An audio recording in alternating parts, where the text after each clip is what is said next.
Vamos para o sermão dessa noite. Abra sua Bíblia primeiro em Mateus capítulo 28. Mateus capítulo 28, a partir do verso 16. Nós estamos desenvolvendo uma série de sermões chamada Alcançar o Mundo, uma ideia de Deus. Nós estamos finalizando essa série, estamos na última parte da série, e o texto base dessa série é esse aqui. Mateus capítulo 28, versículos 16 até o versículo 20. O texto conhecido da Grande Comissão.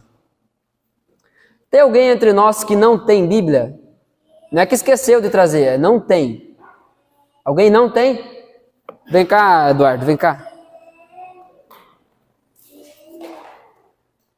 Presente da igreja para ti, então. Agora não tem mais desculpa, né, Guilherme? Tem mais uma? Não? A Bi vai pegar lá. Pode, fica tranquila, tu já vai ganhar também. Como é que é teu nome? Brenda? Veio com a Luana, imagina, a Luana do teu lado. Bem-vinda, sinta-se em casa. Entrega uma para a Brenda ali, por favor, Bi. Bom mesmo é o cara que foi correndo no carro buscar. Ó. Esse é o cara. Mateus capítulo 28, versículo 16 até o 20. Então o texto diz assim: Então os 11 discípulos partiram para a Galileia e foram ao monte que Jesus havia indicado. Quando o viram, o adoraram. Alguns deles, porém, duvidaram. Jesus se aproximou deles e disse: Toda a autoridade no céu e na terra me foi dada. Portanto, vão e façam discípulos de todas as nações, batizando-os em nome do Pai, do Filho e do Espírito Santo. Ensinem esses novos discípulos a obedecerem a todas as ordens que eu lhes dei. E lembrem-se disto: estou sempre com vocês até o fim dos tempos. Essa nossa série ela foi dividida em 4 partes, para entendermos a grandiosidade, a riqueza desses versículos que Jesus está ensinando. Foram então 4 partes, nós estamos na última parte, eu quero recapitular principalmente para contextualizar aqueles que nos visitam. A primeira parte da série, nós falamos sobre a motivação da Grande Comissão. E a motivação da Grande Comissão, ela não pode ser outra senão a glória de Jesus. A fama de Jesus. Essa deve ser a nossa motivação ao fazer missão, ao pregar o evangelho ou a fazer qualquer coisa que esteja envolvido na missão. A nossa motivação precisa ser a glória de Jesus. Não adianta fazer o certo com a motivação errada. A gente acaba corrompendo muitas vezes o certo com a motivação errada. A segunda parte da série nós falamos sobre o mandamento. E aí, nessa parte, nós falamos sobre a autoridade de Jesus. O texto aqui da Grande Comissão está dizendo claramente isso. Jesus disse: toda a autoridade me foi dada nos céus e na terra. E aí, então, ele dá essa ordem. Existe um mandamento dentro da Grande Comissão, não é uma sugestão, não é uma dica. Jesus não está pedindo ajuda. Baseado na sua autoridade, ele está dando uma ordem, ele está dando um mandamento. Essa foi a segunda parte da série. A terceira parte da série, nós falamos sobre a mensagem da Grande Comissão. E a grande mensagem da Grande Comissão é a vida de Jesus. Não é um conjunto de regras, não é uma nova filosofia, um código de ética mais elevado, inquebrável, não. A mensagem da Grande Comissão, o que Jesus está dizendo que nós devemos ensinar, pregar e ensinar, é a própria vida de Jesus. Quando ele diz ensinem tudo o que eu ensinei a vocês, Jesus está falando sobre compartilhar a vida. Porque quanto tempo dura isso? Dura a vida toda. Dura a vida toda. O discipulado é uma coisa que dura a vida inteira. E aí finalmente então a quarta parte da série, nós estamos falando agora sobre o mensageiro da Grande Comissão. E quando estamos falando sobre o mensageiro, estamos falando sobre a presença de Jesus. Nós iniciamos essa última parte da série na semana passada, onde nós meditamos um pouquinho sobre a vida de João Batista. Ali nós entendemos algumas coisas a respeito de como é um mensageiro bem-sucedido. Como é um mensageiro bem-sucedido na grande comissão. É alguém, em primeiro lugar, que entende que o início não é nele, a obra de Jesus não depende dele, o início da missão não está nele. É alguém que entende o seu tamanho, é alguém que sabe que é pequeno, que Jesus que é o que mais importa nisso tudo. Então é importante a gente olhar, e nessa última parte da série nós faremos isso. Nós iremos olhar para alguns mensageiros do Novo Testamento, principalmente, para pensar e ver como nós, como mensageiros dessa mensagem, devemos agir, devemos nos comportar. Hoje é o 14º sermão dessa série. O título é A Postura de Estevão. Eu quero convidá-lo agora a abrir a sua Bíblia em Atos capítulo 7. Você está em Mateus? Vai para frente. Mateus, Marcos, Lucas, João, Atos. Você está em Mateus? Mateus, Marcos, Lucas, João, Atos. Atos capítulo 7. O texto base dessa noite, do sermão dessa noite, é Atos capítulo 7, versículo 51 até o versículo 60.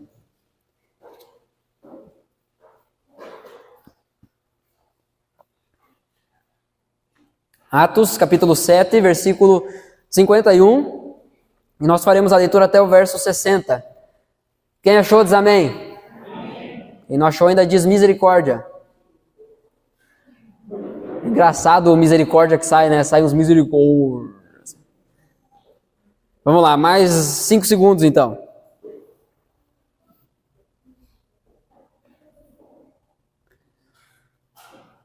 Tem gente contando mentalmente, né?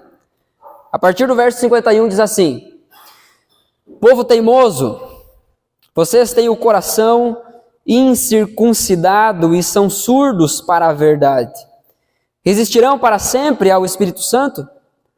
Foi o que seus antepassados fizeram e vocês também o fazem. Que profetas seus antepassados não perseguiram?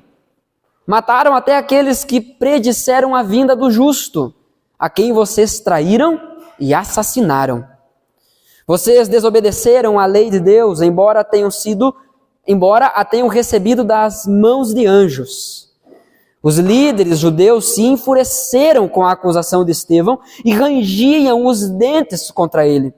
Mas Estevão, cheio do Espírito Santo, olhou firmemente para o céu e viu a glória de Deus. E viu Jesus em pé no lugar de honra à direita de Deus. Olhem, disse ele, vejo os céus abertos e o Filho do Homem em pé no lugar de honra à direita de Deus. Eles taparam os ouvidos e, aos gritos, lançaram-se contra ele. Arrastaram-no para fora da cidade e começaram a apedrejá-lo. Seus acusadores tiraram os mantos e os deixaram aos pés de um jovem chamado Saulo. Enquanto atiravam as pedras, Estevão orou: Senhor Jesus, recebe o meu espírito. Então caiu de joelhos e gritou: Senhor, não os culpes por esse pecado. E com isso, adormeceu. Vamos orar mais uma vez? Feche seus olhos, por favor. Pai amado, em nome de Jesus nós louvamos ao Senhor e agradecemos a Ti por essa noite tão preciosa. Muito obrigado a Deus por cada pessoa que o Senhor trouxe até aqui. Seja através de um convite, seja através de uma carona, no fim, nós sabemos que foi o Senhor que nos trouxe até aqui. Pedimos a Deus que o Senhor fale conosco. Muito obrigado pela vida desse grande homem de Deus que foi Estevão. Que possamos olhar para ele e aprender. Que possamos, ó Deus, ser impactados e transformados pelo Senhor através do testemunho que esse homem nos deixa. Em nome de Jesus, essa é a minha oração, é a nossa oração. Amém. Amém. Você já foi proibido de ir ao banheiro? Alguma vez? Talvez você não se lembra isso de forma recente. Mas volta um pouquinho aí para a época da escola. Se você era como alguns aí, que fazem muita bagunça, que toda hora ficam pedindo para ir no banheiro, normalmente esses eram impedidos de ir ao banheiro, porque a professora sempre sabia que a vontade não era de ir ao banheiro, a vontade era de fazer bagunça no corredor. Talvez os filhos de vocês que ainda estão na escola, eles não podem sair da sala sem dizer: professora, posso ir ao banheiro? Eu lembro no Pavor, quando a gente começou a ter aula de inglês, que a professora colocou uma regra: só pode ir no banheiro quem pedir em inglês para ir no banheiro. Engraçado que a maioria da sala, que sempre tinha muita vontade de ir no banheiro, também já não queria ir mais. Já perdi a vontade. Eu fui ensinado a pedir permissão para usar o banheiro na escola, assim como você, provavelmente. E também em outros lugares que você não precisa pedir a permissão, pelo menos você diz, licença, né? Já quando eu cheguei na faculdade, ninguém precisou me dizer nada, que eu podia ir no banheiro sem pedir permissão para o professor. Era só levantar e ir. E aquilo era estranho, mas foi a postura dos outros alunos que me ensinou que então eu podia sair da sala a hora que eu quisesse. Porque é diferente da escola. Na faculdade, se tu não te compromete com aquilo que está acontecendo ali, o problema é teu. Na faculdade, o teu pai não vai ir lá reclamar com o professor porque o professor não está te ensinando. Pelo menos não deveria, você já está na faculdade. Então não deveria. A verdade é que a postura das pessoas ao nosso redor nos afetam, nos incentivam, nos influenciam. E é por isso que precisamos ser extremamente criteriosos quanto às companhias que nos cercam. O apóstolo Paulo já deu esse conselho aos coríntios, dizendo: não se deixem enganar. As más companhias corrompem os bons costumes. Como as pessoas que estão ao nosso redor, como as pessoas que andam perto, que são íntimas da gente, como essas pessoas servem a Jesus. E como essas pessoas pregam o Evangelho de Jesus. Porque existe uma tendência natural que é a gente se juntar com quem vai nos ajudar a ficar no lugar de conforto. Existe uma tendência natural que é a gente fugir do confronto. Existe uma tendência natural que é a gente fugir de palavras duras. Sendo que Provérbios nos ensina algo interessante. Diz que fiéis, ou melhor, leais, são as feridas feitas pelo amigo. Porque um amigo, ainda que nos machuque, é para nos curar. Muitas vezes são os amigos e amigos de Deus que vão nos instruir no caminho correto. E nós precisamos nos cercar de pessoas assim. Precisamos nos cercar de pessoas que sabem o que é essa alegria que há em Jesus Cristo. Precisamos nos cercar de pessoas que, cheios dessa alegria, transbordam agora, demonstram esse transbordar através da pregação para outras pessoas. Compartilham a esperança que há em Jesus Cristo para outras pessoas. Porque é muito fácil a gente acabar se fechando em nós. A igreja, a missão da igreja, ela possui um tripé. A coisa mais importante que a igreja faz depende para onde a igreja está olhando. Se a igreja está olhando para Deus, a coisa mais importante que ela tem que fazer é a adoração, é amar a Deus. Se a igreja está olhando para dentro, para o irmão, a coisa mais importante que ela tem que fazer é amar o próximo, é a edificação. Se a igreja está olhando para fora, a coisa mais importante que ela precisa fazer é alcançar o mundo, é a evangelização, é pregar o evangelho para quem não conhece, é falar dessa alegria para quem ainda não experimentou dessa alegria. Nós precisamos nos cercar de pessoas que nos incentivem a fazer isso. Bom, Estevão é um ótimo exemplo. E essa noite nós vamos caminhar aqui um pouquinho com Estevão e iremos aprender através da postura dele. Eu quero dividir esse sermão em 3 pontos. 3 características que percebemos na postura de Estevão. No versículo 51 e até o versículo 53, se você está anotando e quiser referenciar aí do lado, está o primeiro ponto, 51 ao 53. A primeira característica que percebemos na postura desse homem de Deus é sabedoria. O texto, quero ler de novo, 51 ao 53, diz: povo teimoso, aqui é Estevão conversando com os líderes judeus e ele rebatendo as acusações daqueles líderes hipócritas. Ele diz: povo teimoso, vocês têm o coração incircuncidado e são surdos para a verdade. Resistirão para sempre ao Espírito Santo? Foi o que seus antepassados fizeram e vocês também o fazem. Que profetas seus antepassados não perseguiram? Mataram até aqueles que predisseram a vinda do justo. E aqui talvez a sua Bíblia esteja justo com J maiúsculo, porque está se referindo aqui ao justo Jesus, o Messias, o Salvador.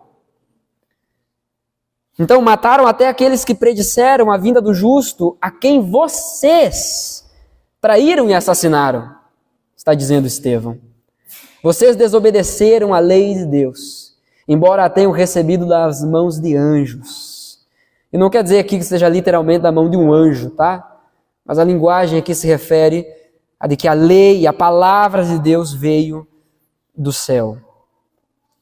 E a tradução aqui dessa palavra para anjo pode ser simplesmente traduzida por mensageiro. Quantos mensageiros vieram até vocês e vocês fecharam os ouvidos? Quantos mensageiros vieram até vocês e vocês perseguiram, mataram? E esse, o Jesus que veio, vocês assassinaram, traíram e assassinaram. Bom, uma das marcas de Estevão é a sabedoria. Talvez a gente não consiga perceber a sabedoria desse cara aqui só nesses 3 versículos, porque aqui ele está sendo bem pontual, bem cirúrgico na sua fala. Mas para a gente entender um pouquinho melhor, olha aí em Atos capítulo 6, lá no versículo 3. O contexto de Atos capítulo 6 é o seguinte: a igreja de Atos está crescendo. Lembra, nós vimos lá em Atos capítulo 2, no finalzinho lá do capítulo, no versículo 47, diz que Deus ia acrescentando diariamente as pessoas que iam sendo salvas. E havia acréscimo de 5.000, de 3.000, era aos milhares. Deus estava salvando muitas pessoas. A obra do Espírito Santo estava alcançando muitas pessoas. A igreja estava alcançando o mundo com a esperança que há em Jesus Cristo. E conforme a igreja ia crescendo, as demandas também iam crescendo. E havia necessidade de mais pessoas trabalhando. Tanto é que um grupo de viúvas, um grupo de necessitadas que fazia parte da igreja, vai até os apóstolos, que eram os líderes da igreja do primeiro século. Essas viúvas vão até eles e dizem assim: a gente está passando fome. Na distribuição da cesta básica aí para os necessitados, nós não estamos recebendo, a gente está ficando de fora. Só que a principal missão, a principal função dos apóstolos era a dedicação ao ensino da palavra, a pregação da palavra e a oração. Então eles oram, pedem a direção de Deus e o Espírito Santo direciona para que seja levantado os diáconos, que nada mais é, uma tradução livre, um servente, alguém que está junto para servir. Para que esses então pudessem ajudar na distribuição dos alimentos para que ninguém ficasse de fora, para que ninguém passasse fome, para que ninguém passasse necessidade. E no versículo 13, então, de Atos capítulo 6, diz: sendo assim, irmãos, escolham 7 homens respeitados, cheios do Espírito e de sabedoria, e nós os encarregaremos desse serviço. Estevão foi escolhido, claro, debaixo de oração, direcionado pelo Espírito Santo, mas porque era publicamente reconhecido como alguém sábio. E essa sabedoria levou Estevão a pregar como Jesus. A partir do versículo 6, nós vamos ver aqui que começa a ficar ainda mais ferrenha a perseguição em Jerusalém. No versículo 8, nos traz o relato de que Estevão foi preso. E aí, no capítulo 7, inicia o capítulo 7 com o questionamento dos líderes judeus. Então o sumo sacerdote lhe perguntou: essas acusações são verdadeiras? Haviam contratado pessoas para mentir e dizer que Estevão estava falando que Jesus veio para fazer outras coisas, que veio para pregar contra a lei de Deus e que ia destruir o templo, sendo que Jesus nunca ensinou isso, muito pelo contrário. A verdade é que é exatamente assim que acontece. Havia esses homens, e agora aqui em cena Estevão, um homem respeitado, cheio do Espírito e de sabedoria. Como é que tu consegue derrubar alguém assim? Uma das estratégias, e é a estratégia usada aqui, é a mentira. É a difamação. E foi o que foi feito com o Estevão. Era um homem cheio do Espírito Santo, cheio de graça, realizava milagres, sinais entre o povo, pregava o Evangelho, e aí então pagaram para que começasse a inventar e difamar Estevão, e aí ele é preso.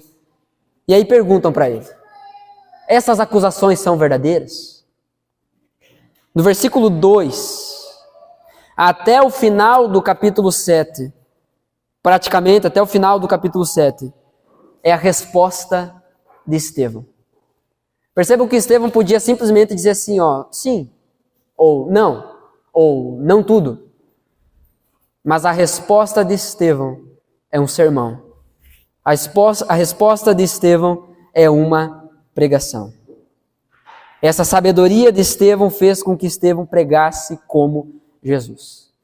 Antes de fazer as considerações sobre esse sermão de Estevão, eu quero mencionar aqui Lucas capítulo 24, versículo 27, que é Jesus no caminho de Emaús, já ressurreto, e o texto diz no versículo 27, então Jesus os conduziu por todos os escritos de Moisés e dos profetas, ou seja, o Antigo Testamento, explicando o que as Escrituras diziam a respeito dele.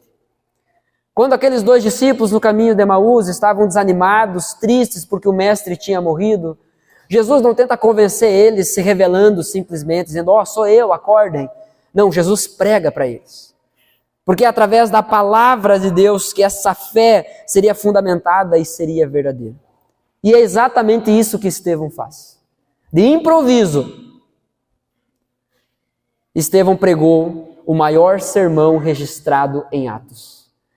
Nós não temos um registro de um sermão de Paulo desse tamanho. Nós não temos um registro de um sermão de Pedro desse tamanho. De improviso, Estevão pregou aquilo que poderíamos chamar de um baita sermão, tanto em tamanho como em qualidade. Através disso ele mostrou que conhecia a Escritura. E não só conhecia, mas sabia aplicar a Escritura à realidade que o povo estava vivendo. E isso muda tudo. Porque com a maioria das pessoas com quem você vai conversar hoje, a pessoa se encontra na condição de desviado. É essa a expressão que ela vai dizer. Eu sou desviado. Há quanto tempo? 40 anos já. E tais pessoas são capazes de afirmar que não, eu sou conhecedor da palavra. Não é. Não é. Porque conhecer a palavra implica em aplicar a palavra para a sua vida. Pode até saber textos de cor, mas ainda não entendeu de fato, ainda não conheceu de fato o que é essa palavra. Não é o caso de Estevão. Acompanhe comigo algumas partes, por favor, ali no capítulo 7 de Atos, acompanhe comigo algumas partes do sermão de Estevão. Ele começa lá em Abraão. Do versículo 2 até o versículo 8, nós vemos Estevão falando sobre a aliança de Deus com Abraão e seus descendentes. Ele fala sobre Abraão, ele fala sobre Isaac, ele fala sobre Jacó, ele fala sobre os patriarcas, Jacó, de quem vêm as 12 tribos de Israel. Ele sabia falar sobre isso.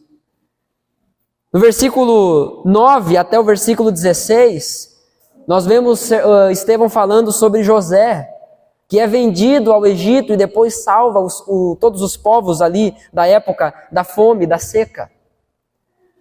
Eu estou só citando aqui, mas leia esse sermão inteiro depois e perceba a riqueza.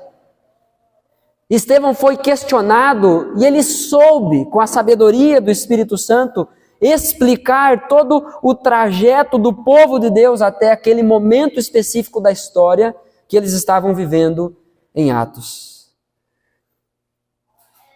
José é vendido ao Egito como escravo. Você conhece a jornada de José. Ele depois se torna governador do Egito. Ele liberta, salva os seus irmãos da fome. Usa de misericórdia para libertar o povo, para redimir o povo. O problema é que, tempos depois, à medida que o povo ia crescendo também no Egito, se multiplicando cada vez mais, passa tempos, passa épocas, e um rei que surge no Egito não conheceu, não ouviu falar de José. E aí o povo do Egito começa a ficar com medo do povo de Israel, começam a se sentir ameaçados e começam a escravizá-los. A própria palavra já define, contra a vontade, trabalho forçado. 400 anos se passam. Para ser mais específico, cerca de 440 anos se passam. E aí nós vemos aqui Estevão passando para o próximo ponto do sermão dele, que está lá no versículo 17 até o versículo 43. Obviamente eu não vou ler tudo isso aqui agora. Mas dentro desse trecho, Estevão explica então como Moisés é levantado como libertador de Israel. E aí o povo sai do Egito, triunfante, debaixo da mão poderosa do Senhor. Cheio de feitos, cheios de milagres. Você lembra das pragas? Você lembra do mar se abrindo? Você lembra do maná caindo todos os dias? Da carne que Deus envia? Você lembra que em todo o tempo de peregrinação no deserto, os calçados não se desfaziam, as roupas não eram comidas? Era milagre atrás de milagre. Mas mesmo assim, nesse período, o povo abandona o Senhor no deserto muitas vezes. Talvez um caso mais marcante é quando Moisés sobe no Monte Sinai para receber os 10 mandamentos. E ele fica lá 40 dias, 40 noites, envolto ali numa nuvem que representava a presença de Deus. E lá então Deus escreve em tábuas de pedra as leis para o povo. Só que enquanto Moisés estava em cima, lá no alto do monte, o povo aqui embaixo se corrompe. E eles forjam ali, através de Arão, eles forjam um bezerro de ouro e se corrompem e começam a prestar culto a Deus através daquele bezerro. Sendo que aquilo ia exatamente contra a lei de Deus, a direção de Deus, a vontade de Deus. Moisés desce e dá todo aquele esparramo. É uma atitude absurda, forte de Moisés, porque a situação era isso. A situação era uma situação absurda. Ele manda moer todo aquele bezerro de ouro e faz o povo comer aquilo. Você pensa, nossa, mas aí é demais. Talvez nós não entendemos quem é o ofendido da história. Deus é o ofendido da história. O Senhor Deus, Criador de todas as coisas, é o ofendido da história.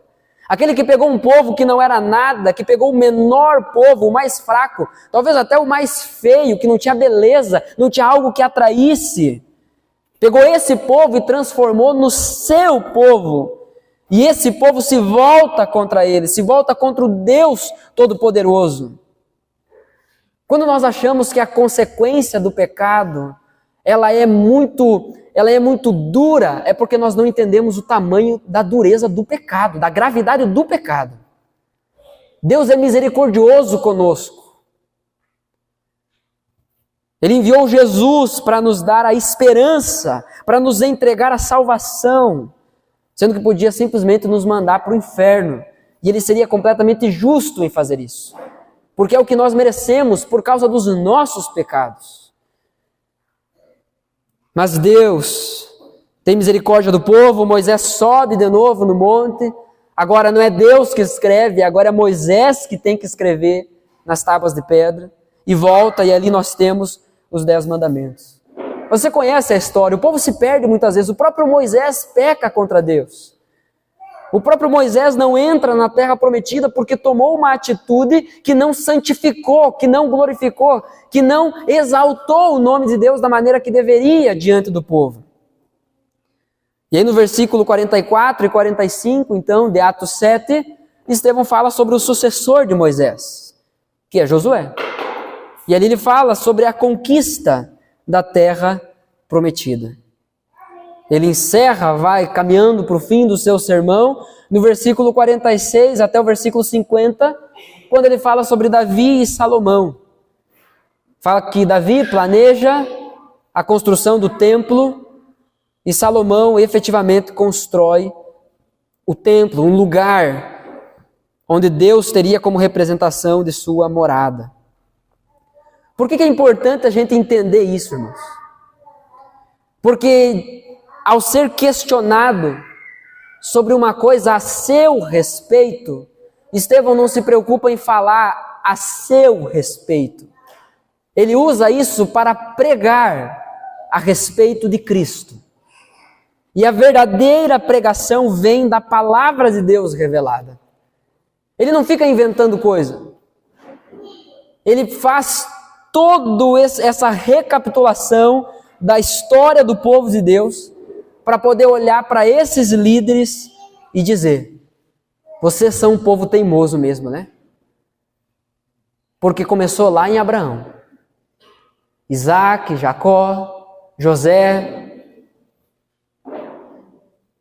tempo de escravidão, Moisés, Josué, período dos juízes, os reis, construção do templo, depois vem o exílio, 400 anos de silêncio, falamos sobre isso no sermão passado, 400 anos de silêncio, e aí agora vem João Batista pregando de novo, e vocês mataram ele.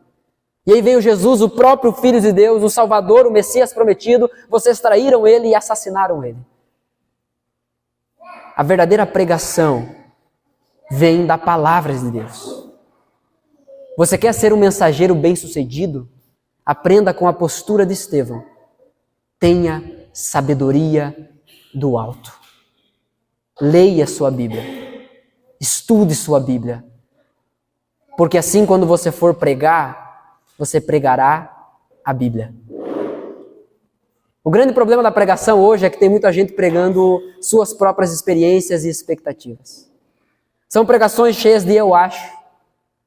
E não são pregações cheias de assim diz o Senhor. Essa deve ser a nossa pregação. Assim, Cristo se torna presente e ativo através de nós. Ele prometeu isso, que na missão Ele estaria conosco. Lemos isso no versículo 20 de Mateus, capítulo 28. Lembrem-se sempre disso, disse Jesus. Eu estarei com vocês todos os dias até o fim dos tempos. Há uma presença especial da parte de Jesus para aqueles que estão envolvidos em sua missão. Para aqueles que se entregaram a Cristo e se entregaram à missão de Cristo. Se é que é possível se entregar a Cristo e não se entregar à sua missão.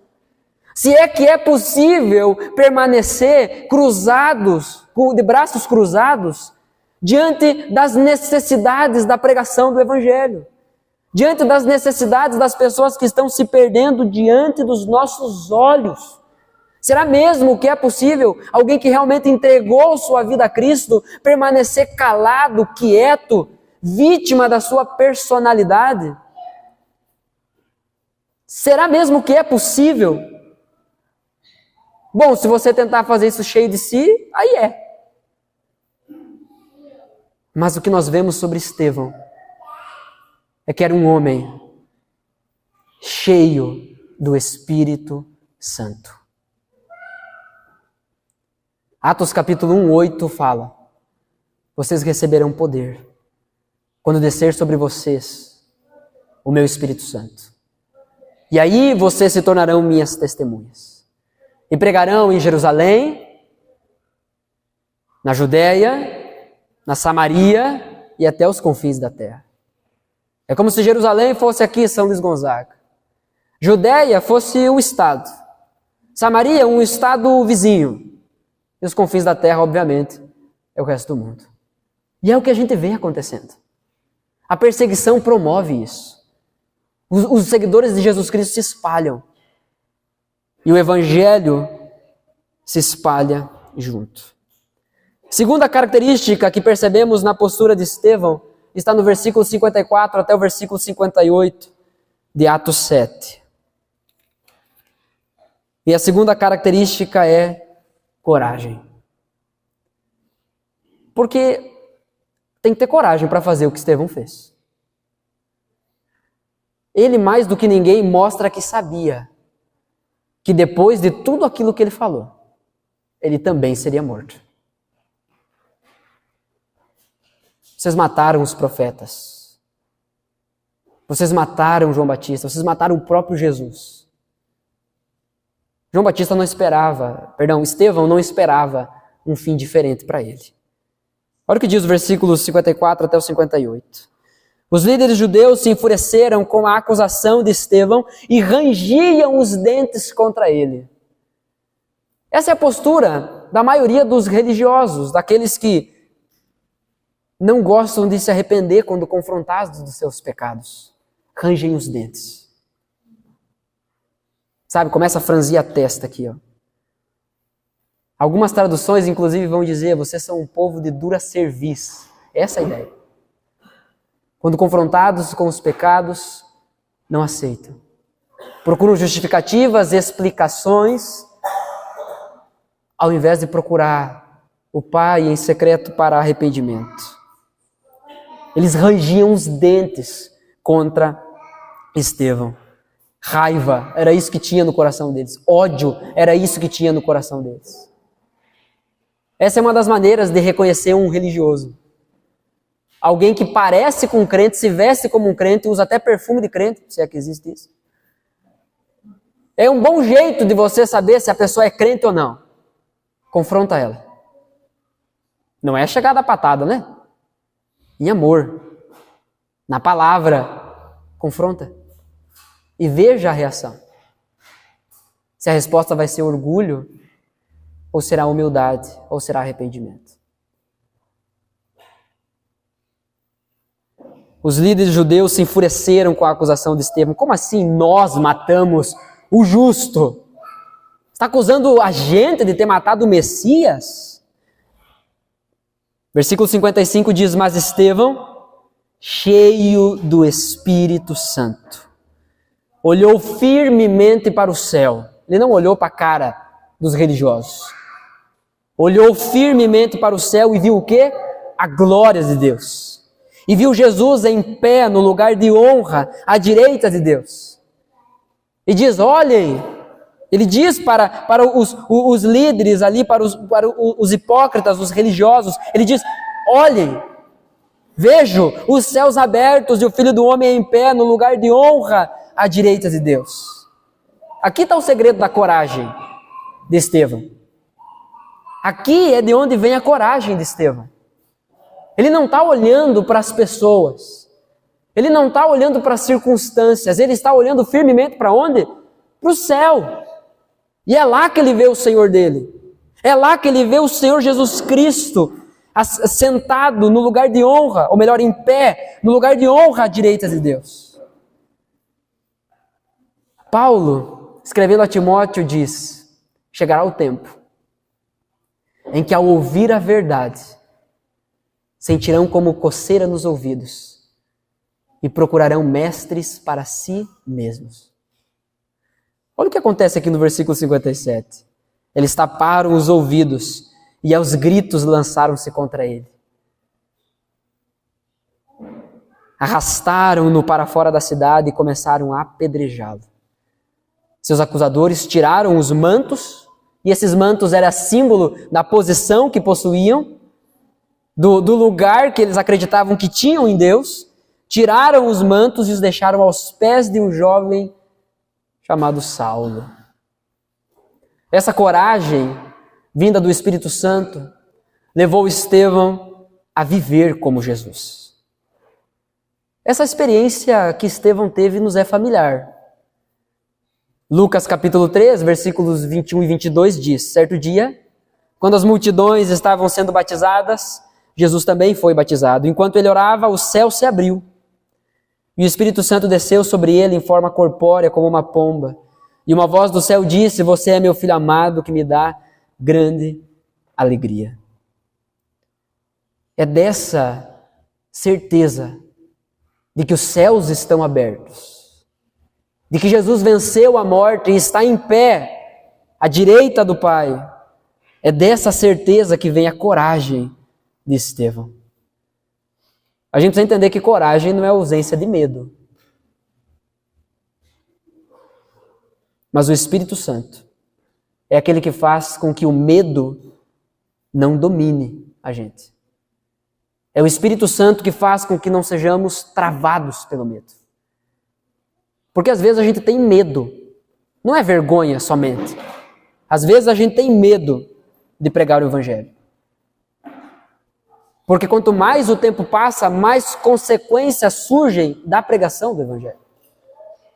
Mais prejudicados são aqueles que pregam o Evangelho. Mas o Espírito Santo em nós faz com que a gente não seja dominado pelo medo. Coragem, irmão. Coragem, irmã. Pregue o Evangelho. Ainda que as pessoas que estão ouvindo você, ou que fazem parte do teu núcleo, seja no trabalho, seja na escola, seja na faculdade, seja no teu bairro, ainda que essas pessoas estejam procurando formas para te prejudicar, pregue o Evangelho. Esses líderes judeus estavam procurando formas para calar a voz de Jesus que ecoava através da vida dos seus seguidores. Tanto é que pagavam. Eles pagavam pessoas para mentir a respeito de Estevão, dizendo que Estevão tinha dito coisas que ele nunca disse. Mas agora, quando nesse momento aqui que Estevão diz o que está vendo, ele é apedrejado porque ele é visto como um herege. E a pena para um herege é a morte. Como assim tu está vendo Deus? Como assim tu tá vendo Deus, sendo que Deus não tem forma?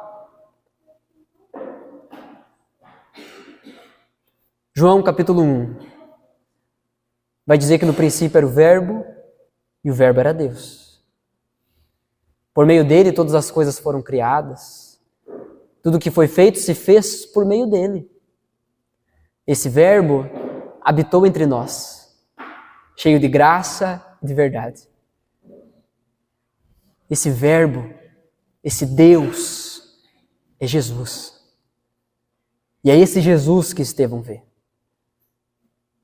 Colossenses capítulo 1 vai falar que é nele, em Jesus, que nós podemos conhecer a Deus.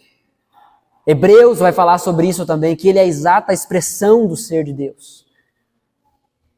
Deus encarnou na terra para que pudéssemos conhecê-lo, para que pudéssemos aprender, para que pudéssemos ser salvos por meio dele. Quando Estevão diz o que ele está vendo, ele é tratado como um herege. Ele é tratado como um louco. Talvez assim sejamos nós, muitas vezes, quando falarmos aquilo que estamos vendo. Eu vejo muitos dos nossos irmãos sendo transformados pelo Evangelho de Cristo. E quando eu falo isso, quando eu digo isso para muitas pessoas, tem pessoas que não acreditam. Tem pessoas que dizem, eu respeito, mas para mim isso não é para mim essas coisas. Isso porque é educado, né? Não vou nem citar as outras coisas que a gente pode ouvir. Mas afinal, será que o medo ou a vergonha, o receio do que as pessoas vão falar deveria nos parar? Deveria ser maior do que a coragem para pregar esse evangelho? Existe esse movimento dentro do livro de Atos. O Espírito Santo encheu os discípulos, encheu os apóstolos, encheu os seguidores de Jesus. E eles já se encontram numa condição em que não é possível deixar de falar daquilo que viram e ouviram. O apóstolo Paulo vai sintetizar isso de outra forma quando ele diz: ai de mim se não pregar o evangelho. Em outro lugar ele vai dizer que a vida dele se resume a isso, a completar essa carreira. Ele foi salvo por isso e salvo para isso. Pregar o evangelho, tornar conhecido o evangelho àqueles que ainda não conhecem. Atos 4:20 diz isso. Não podemos deixar de falar daquilo que vimos e ouvimos. Devemos proclamar, irmãos. Devemos falar, custe o que custar. Coragem. Cristo é digno de ser conhecido e adorado como Senhor. Porque é isso que Ele é. Senhor. Terceira e última característica que nós percebemos na postura desse homem de Deus, Estevão.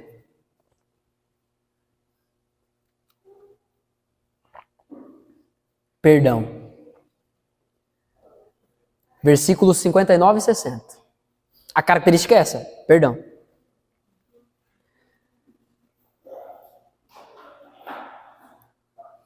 O texto diz: enquanto, não depois que eles pararam, enquanto atiravam as pedras, Jesus orou: Senhor Jesus, recebe o meu espírito.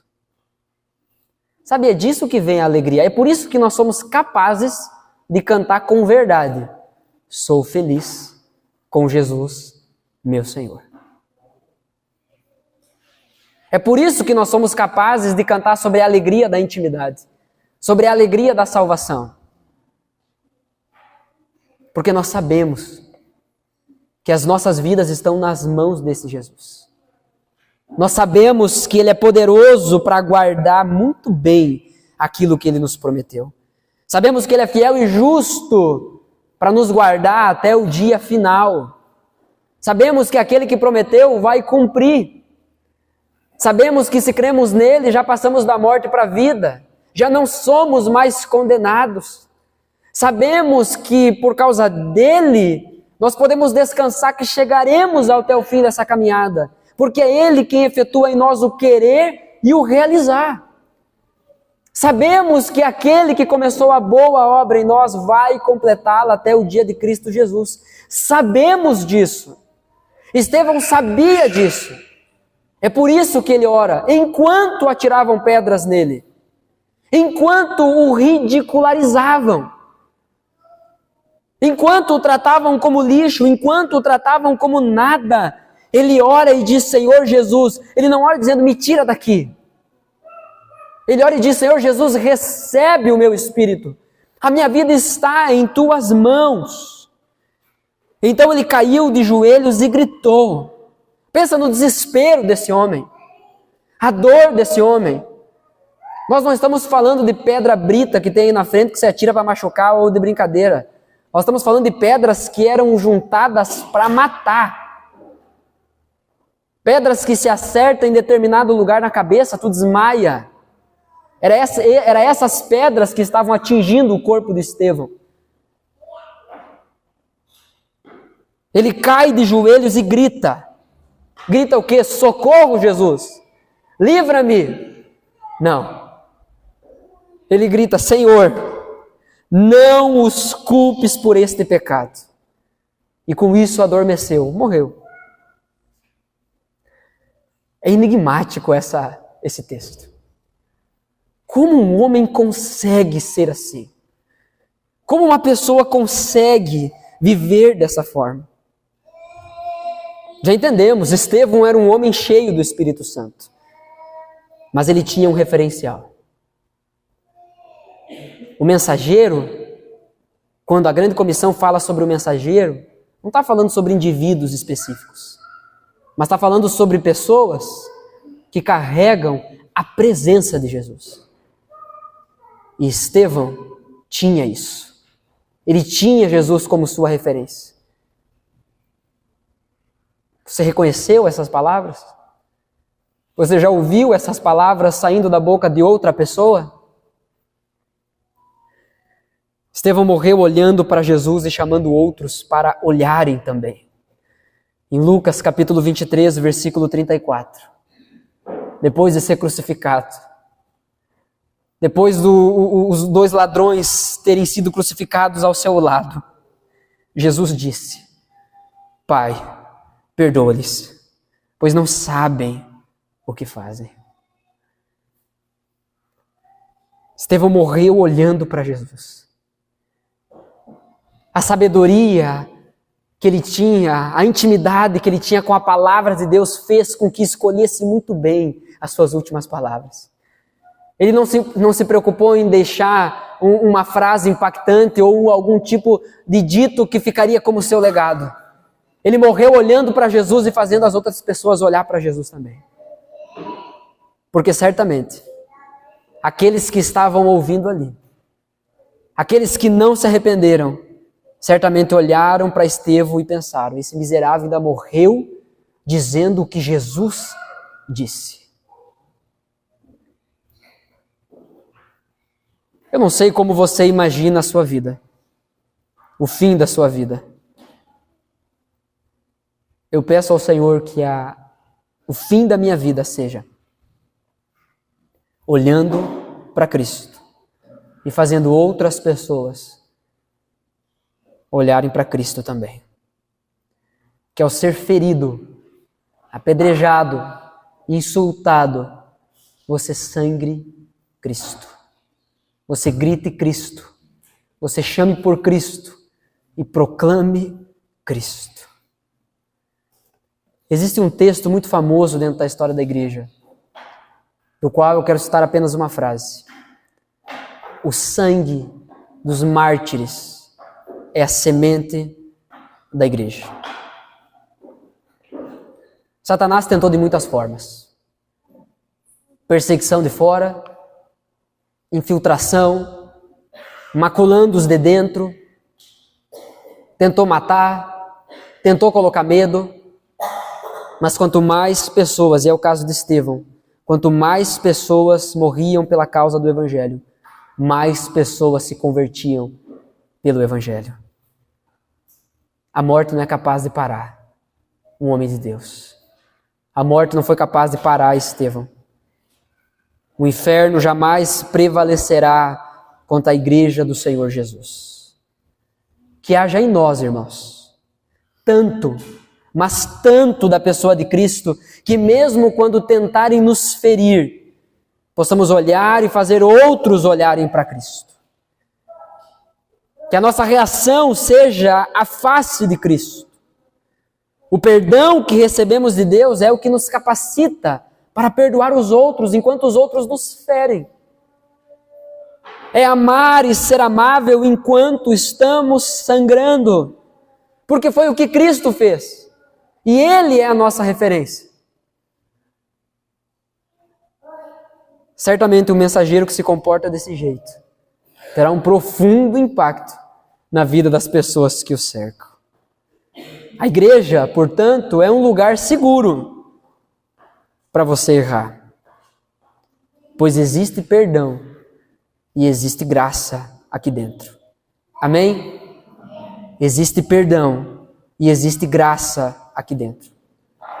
Perdão para o pecador e graça para a transformação. Existe.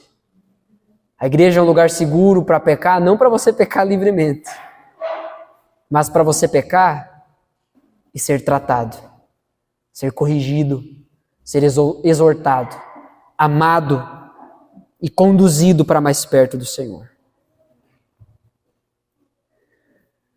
Há um detalhe nesse texto que diz que enquanto Estevão era apedrejado, os líderes que tacaram pedra nele tiraram os seus mantos. Lembra desse versículo ali? Tiraram o manto, que simbolizava a religião, simbolizava a santidade, o jeito diferente deles de ser.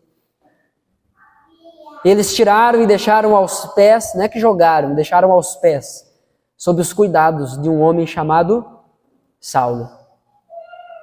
Esse Saulo que depois se torna conhecido como Paulo. Mas quem contou para Lucas, que é quem está escrevendo Atos? Quem contou para Lucas, se Lucas não estava aqui? Quem contou para Lucas que enquanto estavam atirando pedra em Estevão, o rosto dele parecia como um de anjo? Foi Lucas. Perdão, foi Paulo. Paulo viu aquilo. Paulo estava concordando com as pedras que estavam atirando em Estevão. Mas mediante o testemunho de Estevão, mediante a sabedoria, a coragem e o perdão que Estevão derramou sobre a vida daqueles homens, esse Saulo seria transformado logo ali na frente. E esse Saulo viria se tornar o maior missionário da história da igreja. Aquele que escreveu o maior número de livros da Bíblia. Isso porque ele viu um homem cheio do Espírito Santo que tinha sabedoria para pregar o Evangelho. E pregou o Evangelho como Jesus a partir da Bíblia. Ele tinha coragem e ele derramou perdão até o final. Você lembra como o apóstolo Paulo caminha para o fim da sua vida? Ele chega a afirmar: eu gostaria que, se fosse possível, eu fosse condenado para que vocês fossem salvos. É um amor por aqueles que perseguem, é um amor por aqueles que ofendem, é um amor pelos perdidos. Diante disso, portanto, para ouvir e praticar, Estevão pregou sabiamente o Evangelho de Jesus Cristo fundamentado na Escritura. Na verdade, não existe pregação sábia sem Escritura. Devemos nós também proclamar a boa nova da salvação a partir daquilo que a palavra de Deus afirma. As nossas perspectivas ou experiências não são parâmetro. Por isso precisamos da sabedoria do alto. Pare de pregar o Evangelho dizendo: não, eu acho que. Se você não tem base bíblica, não é doutrina. Lá na igreja é assim, não importa. O que a Bíblia diz sobre isso? Precisa partir da Bíblia, precisa ter um fundamento bíblico. A verdadeira pregação da palavra vem da palavra, não da tua cabeça, não de uma ideia super inovadora que você teve. Estevão viveu corajosamente movido pelo Espírito Santo.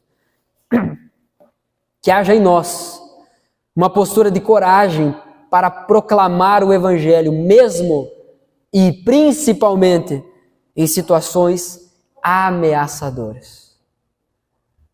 Se eu pregar o Evangelho aqui, eu vou perder meu emprego. Se eu pregar o Evangelho aqui, eu vou perder o meu amigo.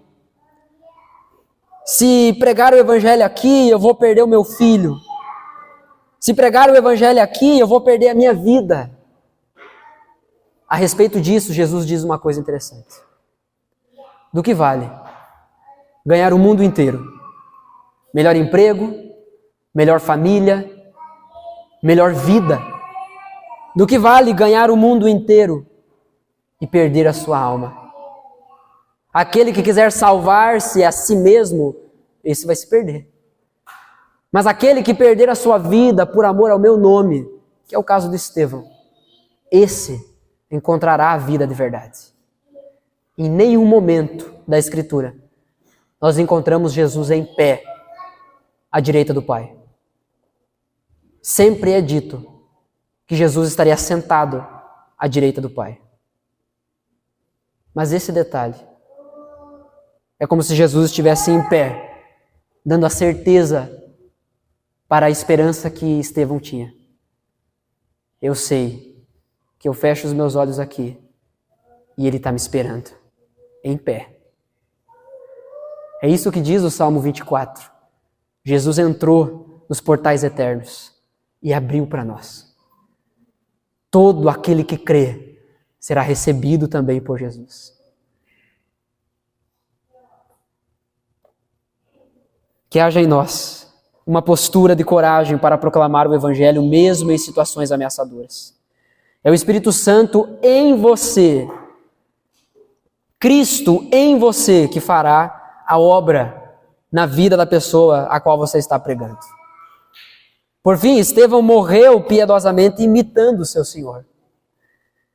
Que possamos morrer como Cristo, como Estevão, em favor dos outros. Que a nossa vida, que a nossa morte sirva de alguma coisa, mas não de alguma coisa terrena. Que a nossa vida e a nossa morte sirva de alguma coisa eterna. Que deixe coisas eternas na vida das pessoas. Que ao ser ferido, você sangre Cristo. Essa é a nossa missão. Proclamar o Evangelho. Eu não sei se você já recebeu isso como verdade em seu coração. Eu quero dizer que essa porta, ela está aberta para você. Cristo te chama. Nós iremos celebrar a ceia do Senhor. E através da ceia do Senhor, nós estamos celebrando o que Jesus Cristo fez por nós. Aquilo que Ele fez na cruz por nós. É por isso que nós continuamos celebrando isso, é por isso que nós proclamamos a mensagem da cruz, é por isso que nós pregamos o Evangelho, porque nós recebemos uma missão e nós iremos cumpri-la. Através de nós o mundo conhecerá e se alegrará em Jesus. Amém? Você deseja isso? Que o mundo conheça Jesus através de você? Que o mundo se alegre em Jesus através da sua vida?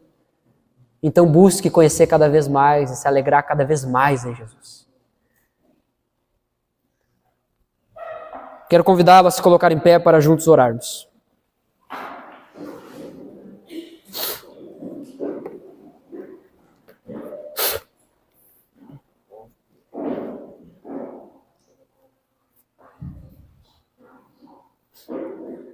Muitas pessoas sentem o desejo de se juntar à causa de Cristo. Mas primeiro, precisam se juntar a Cristo.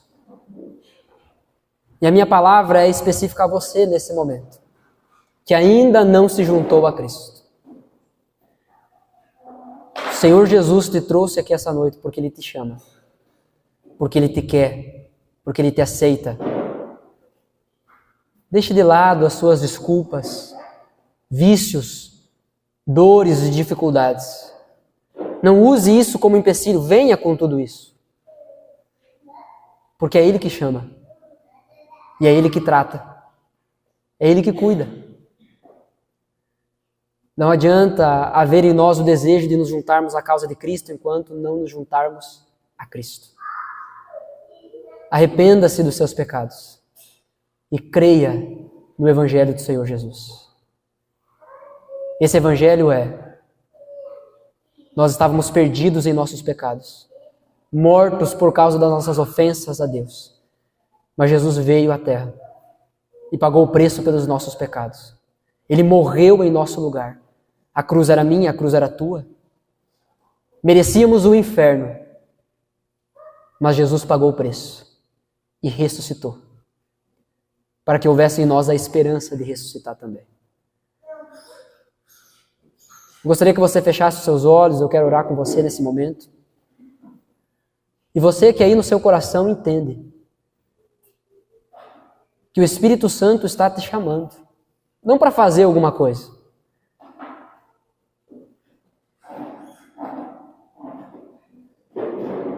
mas para dizer que você é dele, que ele te ama, que ele te aceita. Eu quero incentivá-lo aí, no seu lugar, no seu coração, você orar e falar com ele. Até mesmo questionar, perguntar, será mesmo? Será mesmo que Deus me aceita? Será mesmo que Deus me quer? Confie na obra de Jesus Cristo. Ele é poderoso para transformar a tua vida e muito mais do que isso, para te dar uma vida. E aí sim, a partir disso, você será cheio de sabedoria, coragem e capacidade de perdoar aqueles que te ferem. Cristo é a resposta de todas as coisas. Pai, em nome de Jesus, nós pedimos ao Senhor